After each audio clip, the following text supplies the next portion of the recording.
¿Qué tal? ¿Cómo están? Otra vez aquí en Dame el Poder y volvemos a la actualidad. Hoy, dos invitados de lujo. Vamos a hablar del efecto Trump, como así también de la economía aquí en la Argentina.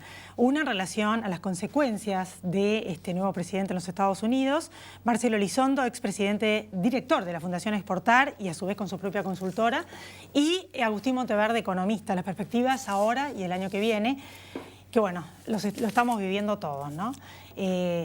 Cómo ven los inversores en la Argentina en este contexto y demás.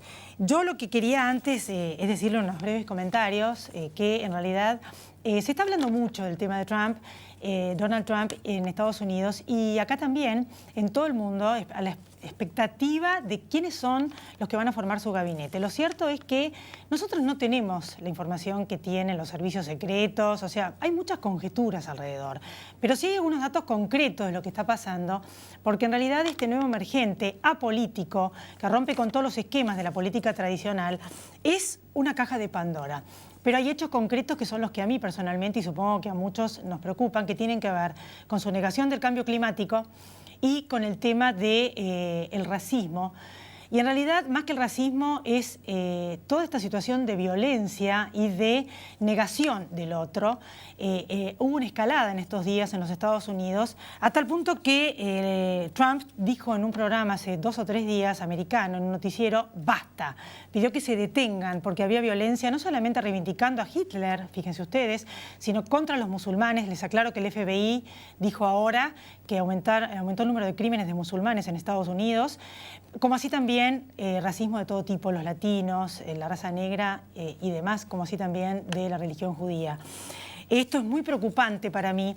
Fíjense ustedes que yo les mostré la semana pasada, no sabía que iba a ganar Trump porque fue un día antes, que lo grabé, el programa de la sobreviviente del Holocausto, Eugenia Unger, y no fue porque sí, fue porque los nacionalismos y los proteccionismos están surgiendo, estos países que se cierran en todo el mundo. Saben los que han leído cómo surge el horror de Hitler en Alemania. Empezó con una supremacía no solamente de la raza aria, sino también de la lengua, combinado con un horror de falta de trabajo, de situaciones jorobadas después de la Primera Guerra Mundial. Y eso fue un caldo de cultivo y una combinación letal que miren ustedes con el horror que terminó. Entonces esto, fíjense ustedes que Obama, que está en Grecia, o acaba de salir de Grecia, dijo, tendremos que vigilar el aumento de una especie de nacionalismo burdo, dijo, de identidad étnica, es justamente esto que les estoy diciendo, o de tribalismo, que es lo que ocurre con otros fundamentalismos, alrededor de un nosotros y un ellos. O sea, Obama la tiene muy clara. Y el tema del cambio climático es muy preocupante. También el presidente de Francia dijo que espera que Estados Unidos cumpla lo que se determinó en París. Tienen que bajar las emisiones de gases. La temperatura del planeta está en 1.2, es la más alta de la historia, el 2016. Ahora acaba de salir este anuncio de las Naciones Unidas. Y quien es el saliente titular de las Naciones Unidas, Ban Ki-moon, dijo, espero que tome conciencia Donald Trump, que es un consuetudinario negador, y de hecho no se sabe quién va a nombrar en el tema de la Secretaría de Medio Ambiente. Esto sería letal para la humanidad porque hay que bajar la emisión de gases tóxicos, que no suba más de 1.5 y ya está en 1.2. Porque el efecto va a ser mundial y ninguno de nosotros nos vamos a poder salvar. Entonces, para mí, estos dos temas, porque realmente todo lo demás, de hecho bajó los decibeles con respecto al muro, poner presa a Hillary, bajó los decibeles con respecto a que no entre ningún musulmán, lo que van a hacer ahora es restringirlo, para fiscalizar quiénes entran y quiénes no. O sea, de cualquier manera es un racismo extremo. Pero bueno, fíjense que el tema del alineamiento con Rusia, que se quiere alinear, rever los pactos con Irán, algunas de las cosas ya relativizó, otras no sabemos qué va a hacer. Pero el que va a ser uno de los que lo va a acompañar es el presidente del Partido Republicano en cuanto a Secretaría de Estado. Y el otro es Bannon, que va a ser uno de sus asesores. Eso tiene muy preocupado a la gente en Estados Unidos, al Partido Republicano también, porque es un hombre que era el titular de una agencia de medios racista, agresiva y violenta. O sea, el tema sociológico de el racismo y la violencia en espiral en los Estados Unidos es lo que a mí más me preocupa, junto con el tema del cambio climático, porque la verdad es que puede terminar en algo muy triste. Ya de por sí es un demagogo y un populista, según muchos periodistas, y esperemos que esto no ocurra, porque tampoco van a poder ser una gran nación. Esta amalgama de razas que existía, que los llevó a la cúspide, va a ser muy difícil que la puedan sostener si se matan entre ellos. Hasta el Martín Fierro lo dijo. nos devoran los de afuera. Y con respecto a lo que puede pasar en el mundo, por más que tenga mayoría republicana, un ex profesor mío de la George Washington University, cuando hizo unos seminarios, cuando vinieron aquí en la Argentina, dijo algo muy sabio el otro día cuando ganó. No importa que tenga mayoría republicana, no va a tener el poder absoluto, porque los republicanos pueden darse vuelta y no votarlo, y de hecho en la campaña muchos no lo apoyaron. O sea, y dicho en criollo, el Congreso de Estados Unidos no es una escribanía como fue en el gobierno de los Kirchner. O sea, por más que en ambas cámaras tiene mayoría, esto puede no ocurrir. Además, aunque nombre miembros de la Corte, que también lo va a hacer, las instituciones en Estados Unidos son muy fuertes. Así que, bueno, lo que les quería decir es eso, que coincido con Obama desde este humilde lugar. Tenemos que seguir muy de cerca esos temas y también el tema del cambio climático. Vamos a ver el impacto en el mundo y aquí en la Argentina con nuestros dos invitados. Ya volvemos, no se vayan.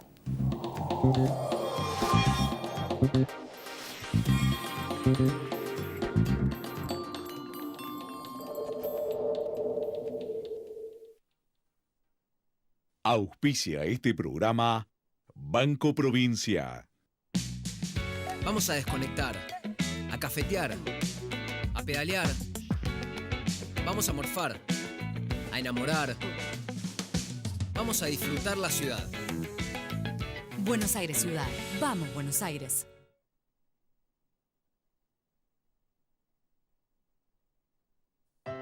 Es posible que tu aporte para cuidar el agua sea una gota en el océano, pero sin tu aporte, al océano le faltaría una gota. Es un mensaje de AISA. ExxonMobil, líder en tecnología para la operación segura y eficiente de recursos no convencionales de gas y petróleo, está contribuyendo con el progreso del país desde sus operaciones en la provincia de Neuquén.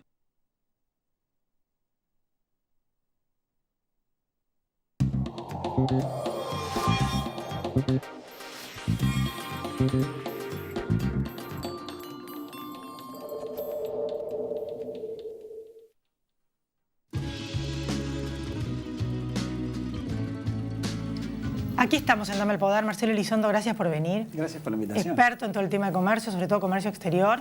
Y bueno, vamos a partir de Trump. ¿Cuáles son las posibilidades de todas estas bombas que tiró en campaña? Y fíjate que muchas de estas cosas se moderó. Y bueno, ¿qué va a pasar en el tema comercial, no? Porque de hecho, que decía que iba a poner los puntos para negociar con China y con México. Y bueno, y la OTAN y un montón de temas. Se mezcló todo, que se iba a meter con todo. ¿Cuáles son sus posibilidades? Durante la campaña, Trump fue un gran comunicador de cosas puntuales. Él no hizo consignas ideológicas. Él habló en contra de los inmigrantes mexicanos, en contra de los musulmanes, en contra del déficit con China. No es tan fácil encontrar en sus dichos manifestaciones más generales. Uno infiere de lo que él fue diciendo. Si uno evalúa cuál ha sido la personalidad o el temperamento de Donald Trump durante su vida, él es un excéntrico en la comunicación.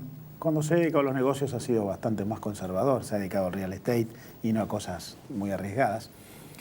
Mi sensación es que nosotros tenemos un Trump de campaña con una enorme novedad en el modo de comunicar, sobre todo para una política tan circunspecta históricamente como Estados Unidos, que probablemente tenemos un Trump mucho más moderado a partir del día en que ganó, esa noche en la que él da un discurso mucho más racional, ateniéndose al teleprompter y hablando muy bien de su contrincante Hillary Clinton, a la que había amenazado con enviar presa, cambió. Ha habido un acercamiento de Trump a la nomenclatura del Partido Republicano en los últimos días. Eso es una buena señal. El Partido Republicano en los Estados Unidos es el partido de la libre empresa, el partido que está en contra de la sobreregulación de la economía por parte del Estado. Y como mencionabas en la introducción, es altamente probable que sea un freno para Trump, porque además en los Estados Unidos los senadores y los diputados tienen mucho más vínculo con sus electores, de los cuales dependen directamente, porque allí los legisladores eligen de a uno y no en lista, que con la disciplina partidaria. Por lo que tengo la sensación de que vamos a tener un presidente que va a poner a Estados Unidos en una posición mucho más endocéntrica, pero que no va a ser un rupturista que además generaría malos resultados para ellos mismos. Con respecto a los negocios y todo esto que se habla de que ellos van a generar infraestructura, que existe la posibilidad de que Estados Unidos se endeude, que los flujos de dinero vayan para allá, nos quede poca plata el resto, que tenga otro tipo de acuerdos con China, o sea, ¿cuál es la viabilidad de todo esto? China tiene todos los bonos de tesoro de Estados Unidos, prácticamente están en manos de ellos, o sea, ¿se puede hacer? ¿Qué se puede hacer y qué no?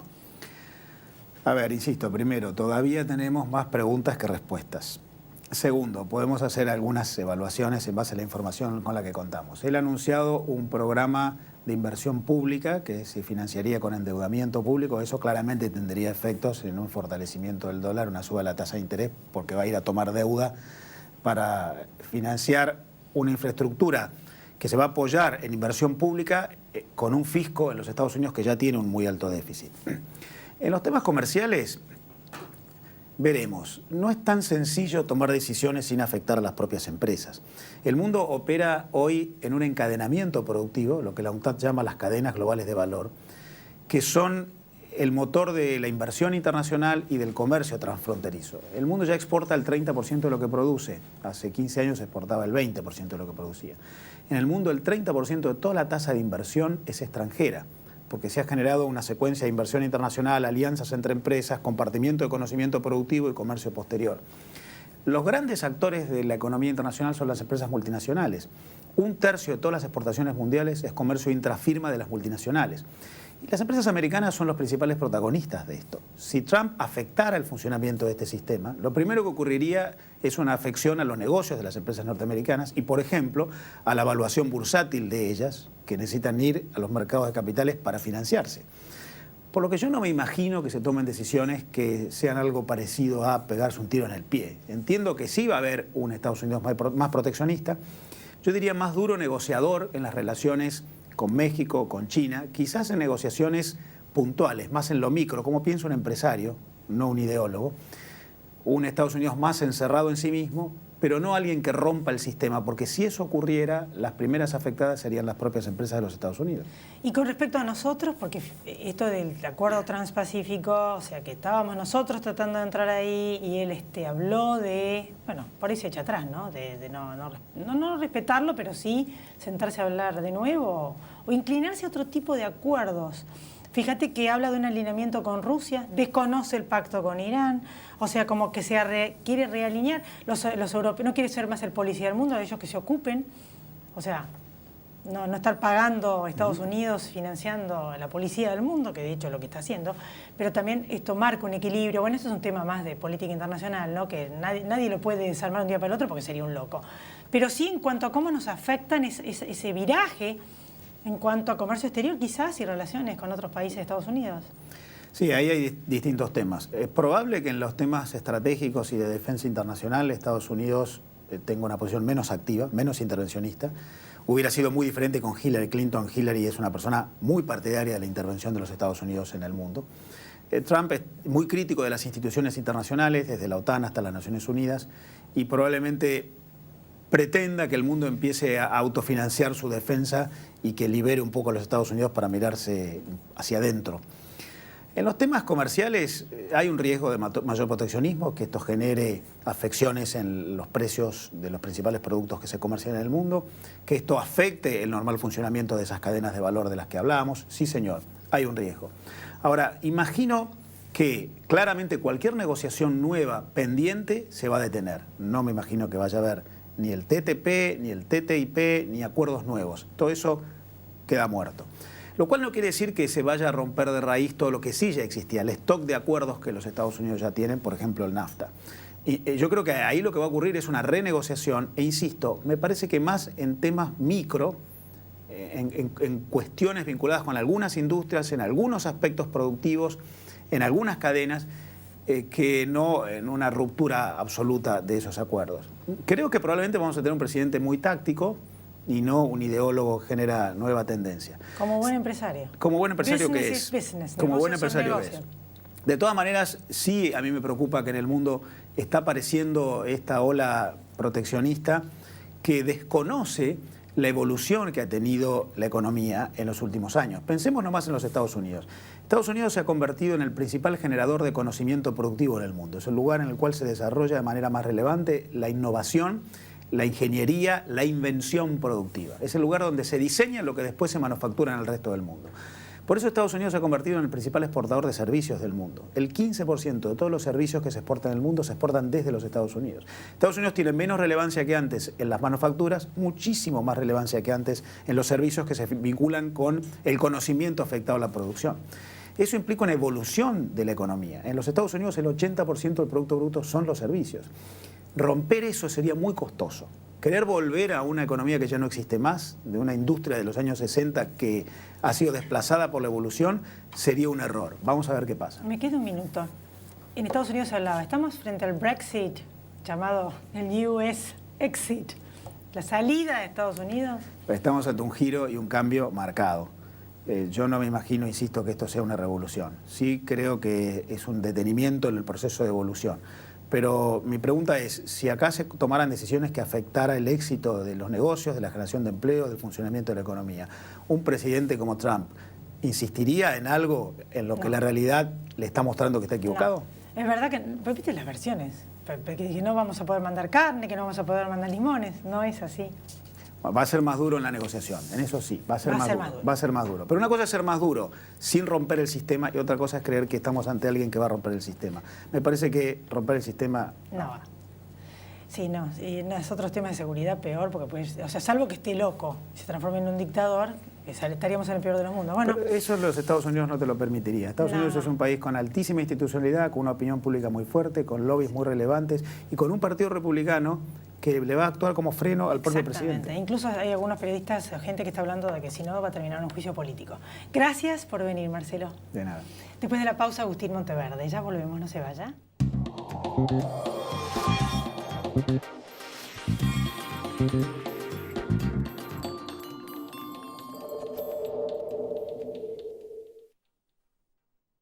Auspició este programa Banco Provincia. Grupo Petersen, desde 1920, construyendo el país.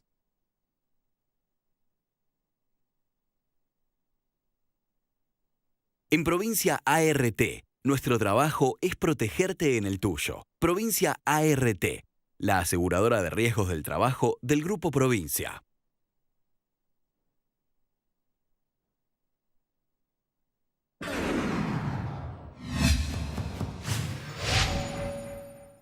Sí a 3 hospitales con más de 50 especialidades. Sí a 9 centros de atención primaria y promoción de la salud. Y sí al Centro de Estimulación Temprana. ¿Te animas a seguir diciendo que sí a la salud? Yo digo que sí.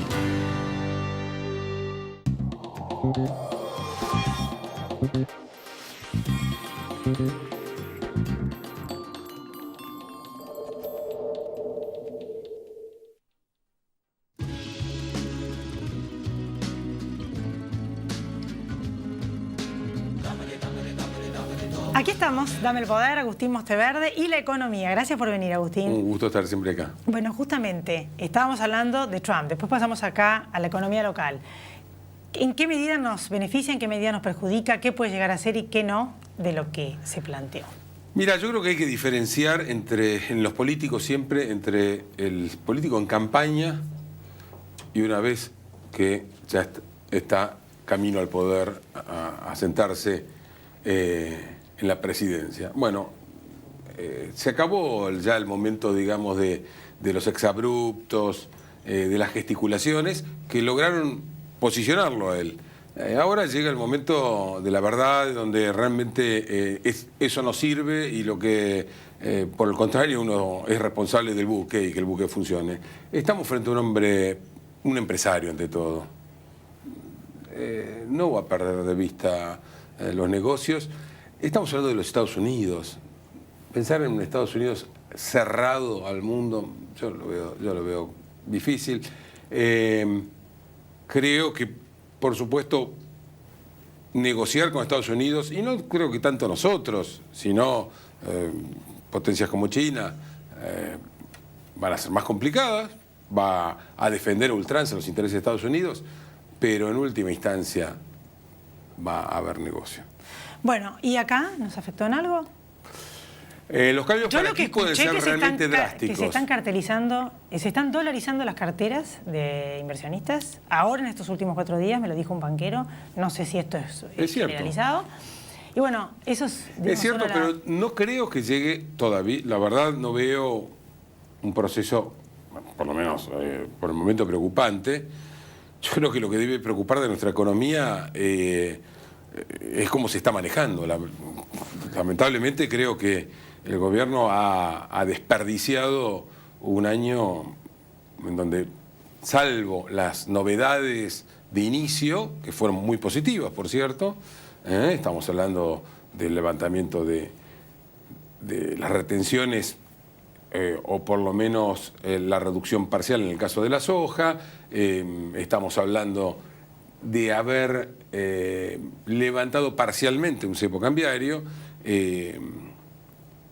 pero lo que pasó después no solamente es poco y nada, sino que se ha agravado notablemente, escandalosamente diría, todo el frente fiscal.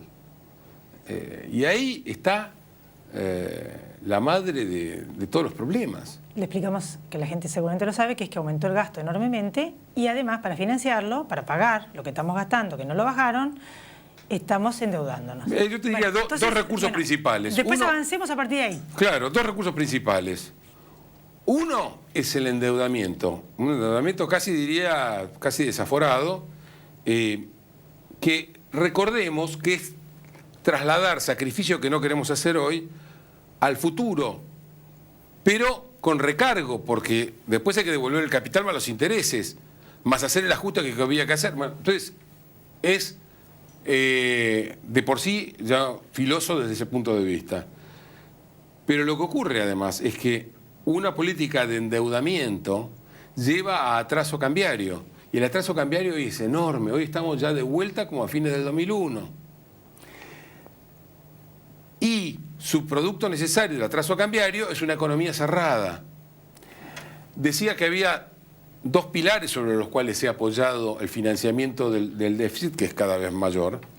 Uno es el endeudamiento, el otro es la presión tributaria. La presión tributaria ha aumentado, no es que ha bajado, ha aumentado. Aun cuando hayan eliminado las retenciones, la presión sobre todo sobre la gente, sobre la clase media, sobre los...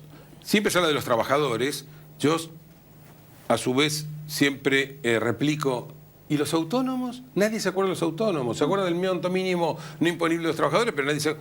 Están ahogando al carpintero, están ahogando al peluquero, están rompiendo la economía. Entonces, encontrar brotes verdes en una economía donde la gente se ve asediada por reordenamientos de precios relativos que eran necesarios y que todavía falta mucho más. Una inflación que de a poco se va domeñando, pero que todavía es alta. Y una presión tributaria descomunal, bueno, realmente buscar brotes verdes en una economía así es muy difícil. Tanto más, si yendo más hacia el lado empresario, nos encontramos con normas laborales que son un desquicio, que son absolutamente antinegocio, que en realidad perjudican severamente al trabajador, pero no lo nota, porque en realidad lo que se ve más fácil es el presunto beneficio que dan. Las tasas de interés no están muy altas y con perspectivas a subir con esto que el tema Trump. A ver, lo que ocurre es que el Banco Central ha quedado como un llanero solitario combatiendo contra la inflación. Entonces, eso lleva a exacerbar la política monetaria y a quedarnos en una situación donde volvemos a tener una situación de bicicleta financiera. Hoy lo que le ofrecemos, y cuidado ahora, porque si se están dolarizando carteras, vamos a tener que volverle a subir el piñón a la bicicleta, ojo, porque vamos a tener que ofrecer tasas aún superiores para mantener tentados a los ahorristas. Entonces, estamos en una situación muy compleja. Si bien se está dominando poco a poco la inflación, y creo que el trabajo del Banco Central ha sido arduo y positivo, también tiene un costado que es de terror, simplemente de terror, y que es el crecimiento del déficit fiscal. O sea, hoy el Banco Central debe, y cuando digo que debe, el 60% lo debe a 35 días, debe más que la base monetaria. Es decir, todo el dinero en circulación, más el dinero que está en los tesoros de los bancos, más el dinero que los bancos tienen en sus cuentas corrientes en el Banco Central, no alcanza para pagar la deuda que tiene el Banco Central y que vence prácticamente completa a 90 días vista. Ahí ya vence. ¿Cómo se soluciona esto teniendo en cuenta que es año electoral el año que viene? Es muy difícil bajar el gasto, enorme cantidad de gente jubilada, enorme cantidad de subsidios, más aumento. O sea, esto es muy difícil. La situación social era un desastre, era una bomba a punto de explotar. Se está tratando de hacer de una manera gradual.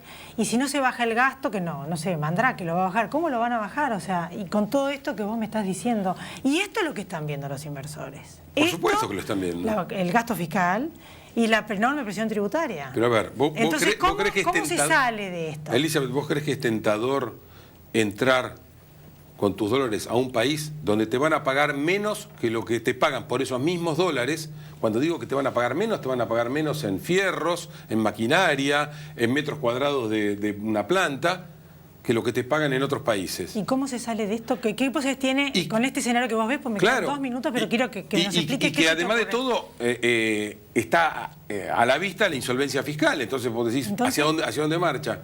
Bueno, lamentablemente yo creo que el gobierno, sin necesidad de haber ido al hueso en este año, sí podría haber ido dando señales fiscales de que hacia dónde estaba dirigido. Pero ni siquiera se atrevió a dar las señales fiscales. La verdad es que uno se pregunta para qué existe el Ministerio de Modernización si hasta ahora uno no ve un estudio serio de racionalización de la estructura del Estado. Muy por el contrario, tenemos hoy 22 ministerios, lo cual ha hecho explotar la estructura del gasto, ¿no? Entonces y acá yo creo que el gobierno tiene que reaccionar a más tardar el mismo día en que se cuentan los votos de las elecciones del año próximo, tiene que virar pero fuerte en su política fiscal. Pero después vienen las elecciones del 19, es muy sobre el pucho. Bueno, eso es lo que yo digo. Es muy sobre el pucho. Esto es lo que yo he dicho. A mí, una primera figura del gobierno me decía por fines de febrero, principio de marzo, empezó la campaña electoral. Yo digo, si en ese momento se empezaba la campaña electoral de 2017, con tanta más razón la del 2019 va a empezar en 2018, cuando es un cambio de presidente. Bueno, Agustín, gracias por haber estado acá. Y en otro momento vamos a hablar de cómo evoluciona todo esto más adelante. ¿Sí? Un gusto. Gracias. Yo me despido hasta la próxima semana aquí en Dame el Poder y a todos ustedes también. Gracias por haber estado.